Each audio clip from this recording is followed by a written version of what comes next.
Hello दोस्तों, आज मैं आपको एक ऐसी बुक समरी के बारे में बताने वाला हूँ कि जिससे आपकी ज़िंदगी में जो भी परेशानियाँ आती हैं आप उन परेशानियों से निकल पाओगे और अपनी ज़िंदगी को सफल बना पाओगे। दोस्तों, इस किताब का नाम है कांट हर्ट मी। दोस्तों, यह किताब डेविड गोगिंस ने लिखी है, जिसमें उन्होंने अपने जीवन की सबसे कठिन परिस्थितियों से उभर कर अपने माइंडसेट को, अपने सेल्फ डिसिप्लिन को और जो भी उनके अंदर कमियां थी उन सब को बहुत ही डिटेल के साथ बताया है।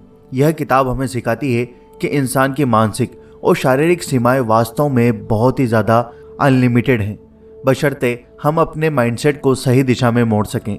दोस्तों, गोगिंस का जीवन उन लोगों के लिए एक प्रेरणा है जो कठिनाइयों का सामना कर रहे हैं और अपने इस दुखी जीवन से बाहर निकलकर अपने जीवन को एक नई दिशा देना चाहते हैं। दोस्तों, इस वीडियो के अंदर हम आपको 7 पॉइंट्स के बारे में बताएंगे। तो आइए जानते हैं फर्स्ट पॉइंट। दोस्तों, बचपन की कठिनाइयाँ और उनका माइंडसेट। दोस्तों, गोगिंस का जन्म एक गरीब परिवार में हुआ जो बफेलो, न्यूयॉर्क के एक खतरनाक और अपराध प्रभावित इलाके में रहता था। उनके पिता त्रोनिस गोगिंस एक हिंसक और निर्दयी व्यक्ति थे जो न केवल गोगिंस और उनकी मां को शारीरिक और मानसिक रूप से प्रताड़ित करते थे, बल्कि उन्हें अपने नाइट क्लब में बाल श्रमिक के रूप में भी काम करने पर मजबूर करते थे। गोगिंस ने अपने पिता के अत्याचारों और घरेलू हिंसा का सामना करते हुए एक कठिन बचपन बिताया। वो लगातार डर, असुरक्षा और आत्मसंदेह से घिरे हुए रहते थे। बचपन में उनके पास कोई मार्गदर्शन या सहायता नहीं थी और उनके लिए दुनिया एक कठोर जगह थी। दोस्तों, बचपन की इन कठिनाइयों ने गोगिंस के मानसिक विकास पर गहरा असर डाला और उनके आत्मसम्मान को ठेस पहुंची और वो अपने आप को कमज़ोर और असक्षम मानने लगे। लेकिन धीरे धीरे इन कठिनाइयों ने उनके भीतर एक लड़ने की भावनाओं को जन्म दिया। गोगिंस ने समझा कि अगर उन्हें इस दर्द और संघर्ष से बाहर निकलना है तो उन्हें अपने मानसिकता को बदलना होगा। इसी समय उन्होंने अपने जीवन को बदलने का संकल्प लिया, सेल्फ डिसिप्लिन को अपनाने का निर्णय लिया। और दोस्तों, जब उन्होंने ऐसा करा तो उन्होंने अपनी ज़िंदगी में एक बदलाव देखा। दोस्तों, बात करते हैं point 2, facing academic struggle and setbacks. दोस्तों, असफलताओं का सामना। गोगिंस के बचपन की कठिनाइयों का प्रभाव उनके पढ़ाई वाली ज़िंदगी पर भी पड़ा। लगातार मानसिक और शारीरिक प्रताड़ना के कारण वो पढ़ाई में कमज़ोर होते गए और अक्सर पीछे रह जाते थे। उन्हें डायस्लेक्सिया, पढ़ने लिखने में कठिनाई थी, जिसके कारण उन्हें शब्दों को समझने और लिखने में दिक्कत होती थी। इसके अलावा गोगिंस का पारिवारिक वातावरण भी ऐसा नहीं था कि उन्हें शिक्षा के प्रति मोटिवेट किया जाए। इसके परिणाम स्वरूप वे स्कूल में असफल होते रहे और अक्सर अपने क्लासमेट्स से पीछे रह जाते थे। लेकिन गोगिंस ने हार मानने की बजाय अपनी पढ़ाई पर कमजोरियों को सुधारने का फैसला किया। उन्होंने खुद को मानसिक और शारीरिक रूप से मजबूत बनाने के लिए कड़ी मेहनत की। गोगिंस ने कई बार असफलताओं का सामना किया, लेकिन उन्होंने इसे अपने जीवन का अंत नहीं बनने दिया, बल्कि उन्होंने अपनी कमजोरियों को पहचाना और उन पर काम करने का निर्णय लिया।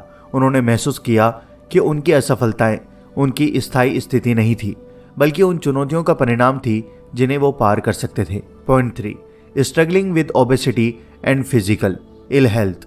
दोस्तों, गोगिन का वजन 300 पाउंड से अधिक था और वो बेहद अस्वस्थ थे। अपने शुरुआती वयस्क जीवन में गोगिंस ने एक कीट नियंत्रण कंपनी में काम किया, जहां वो बहुत कम वेतन पर काम कर रहे थे, यानी उन्हें बिल्कुल भी ना के बराबर सैलरी मिल रही थी। उन्होंने खुद को शारीरिक और मानसिक रूप से कमज़ोर और अस्वस्थ पाया। उनका आत्मसम्मान टूट चुका था और वो एक ऐसे जीवन में फंसे हुए थे जिसे वो बिल्कुल भी पसंद नहीं करते थे।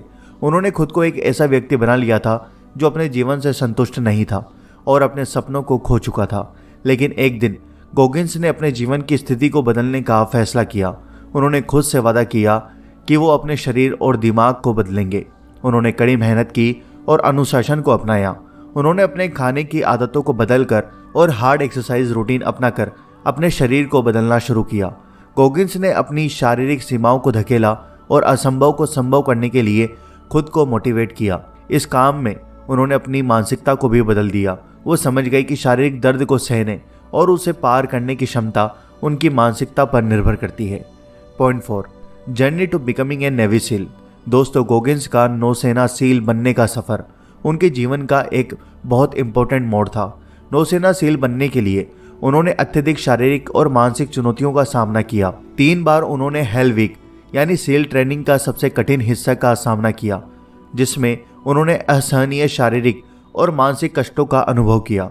गॉगिंस ने हर चुनौतियों को अपने मानसिकता के परीक्षण के रूप में देखा और हर बार जब उन्हें असफलता का सामना करना पड़ा, उन्होंने अपने प्रयासों को और मजबूत किया। गॉगिंस ने अपने शरीर और दिमाग को चरम सीमाओं तक धकेला। उन्होंने अपने शरीर के शारीरिक दर्द को सहन करने और मानसिक रूप से मजबूत बने रहने की क्षमता को विकसित किया। उनके लिए नौसेना सील की ट्रेनिंग केवल एक शारीरिक चुनौती नहीं थी, बल्कि यह उनकी मानसिकता का परीक्षण था। गॉगिंस ने इस ट्रेनिंग के माध्यम से सीखा कि उनका दिमाग उनकी सबसे बड़ी ताकत है और वो किसी भी चुनौती का सामना कर सकते हैं, बशर्ते उनकी मानसिकता मजबूत हो, यानी उनका माइंडसेट मजबूत होना चाहिए। Point 5, ultra marathons and pushing physical limits. दोस्तों, नौसेना सील बनने के बाद भी गॉगिंस ने अपने शरीर और दिमाग की सीमाओं को और आगे बढ़ाने का फैसला किया। उन्होंने अल्ट्रा मैराथन दौड़ने का फैसला किया, जो कि 100 मील से अधिक लंबी दौड़ होती है। उन्होंने इस चुनौती को बिना किसी विशेष ट्रेनिंग के अपनाया और अपने शरीर को अकल्पनीय सीमाओं तक धकेला, यानी बहुत ज़्यादा धकेला। गॉगिंस ने अपने पहले अल्ट्रा मैराथन में असहनीय दर्द का सामना किया। उनके पैरों में गंभीर चोटें आई और उनके शरीर ने लगभग हार मान ली, लेकिन उन्होंने अपनी मानसिकता को मजबूत रखा और दौड़ पूरी की। इस अनुभव ने उन्हें यह सिखाया कि इंसान की शारीरिक सीमाएं वास्तव में उनके दिमाग की सीमाएं होती हैं। अगर आपका दिमाग तैयार है तो आपका शरीर किसी भी चुनौती को पार कर सकता है। Point 6, mental toughness and the 40% rule. Goggins ने अपनी यात्रा के दौरान एक महत्वपूर्ण सबक सीखा, जिसे उन्होंने 40% नियम कहा। उनके अनुसार जब हम सोचते हैं कि हम अपनी सीमाओं तक पहुंच चुके हैं, तब भी हम वास्तव में केवल 40% क्षमता का ही उपयोग कर रहे होते हैं। उनका मानना है कि हमारे दिमाग में यह धारणा होती है कि जब हम थक जाते हैं तो हम अपनी सीमा पर पहुंच चुके हैं, लेकिन यह सच है कि हमारे पास और भी बहुत कुछ बचा होता है।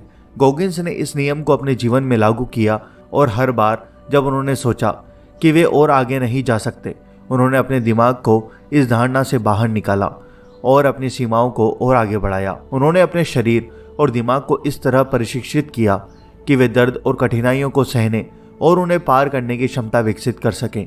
गॉगिंस ने साबित किया कि मानसिक दृढ़ता और आत्म अनुशासन के साथ हम अपनी शारीरिक और मानसिक सीमाओं को धक्का दे सकते हैं और अकल्पनीय लक्ष्यों को प्राप्त कर सकते हैं। Point 7, self realisation and the fight against yourself. दोस्तों, गॉगिंस की कहानी केवल बाहरी चुनौतियों और कठिनाइयों को पार करने की नहीं है, बल्कि यह खुद के खिलाफ लड़ाई की भी कहानी है। उन्होंने अपने भीतर के डर, आत्मसंदेह और असुरक्षाओं को पहचाना और उन्हें चुनौती दी। गॉगिंस ने महसूस किया कि उनकी सबसे बड़ी लड़ाई उनके खुद के खिलाफ है और अगर वो इस लड़ाई में जीत सकते हैं तो वो किसी भी बाहरी चुनौती को पार कर सकते हैं। गॉगिंस ने अपने जीवन को आत्म साक्षात्कार और आत्म अनुशासन के माध्यम से पूरी तरह बदल दिया। उन्होंने सीखा कि जब तक हम अपने दिमाग को नियंत्रित नहीं करते, तब तक अपने जीवन को नियंत्रित नहीं कर सकते। उनकी कहानी हमें यह सिखाती है कि असली ताकत हमारे अंदर है और हमें केवल उसे खोजने और उसे बढ़ाने की ज़रूरत होती है। दोस्तों, कांट हर्ट मी यह एक बहुत ही मोटिवेशनल बुक है, जो हमें यह सिखाती है कि कठिनाइयों का सामना कैसे करना है और उन्हें पार करने की क्षमता हमारे अंदर ही होती है। दोस्तों, गॉगिंस की जर्नी हमें यह दिखाती है कि हम अपनी मानसिकता को बदलकर हम अपने सेल्फ डिसिप्लिन से अपने जीवन को पूरी तरह बदल सकते हैं। यह किताब केवल एक बुक नहीं है, बल्कि यह एक मैनुअल है जो हमें यह सिखाती है कि कैसे हम अपने जीवन की कठिनाइयों को पार कर सकते हैं और अपने असली पोटेंशियल को प्राप्त कर सकते हैं। दोस्तों, मुझे उम्मीद है कि आपको यह बुक समरी पसंद में आई होगी। अगर आपका कोई सवाल है तो आप हमसे कमेंट करके पूछ सकते हैं, हम आपके कमेंट का रिप्लाई ज़रूर करेंगे। दोस्तों, वीडियो को लाइक करो, शेयर करो और चैनल पर नए हो तो सब्सक्राइब करके बेल आइकन जरूर दबा दो। मिलते हैं आपसे अगली वीडियो के अंदर। Thanks for watching.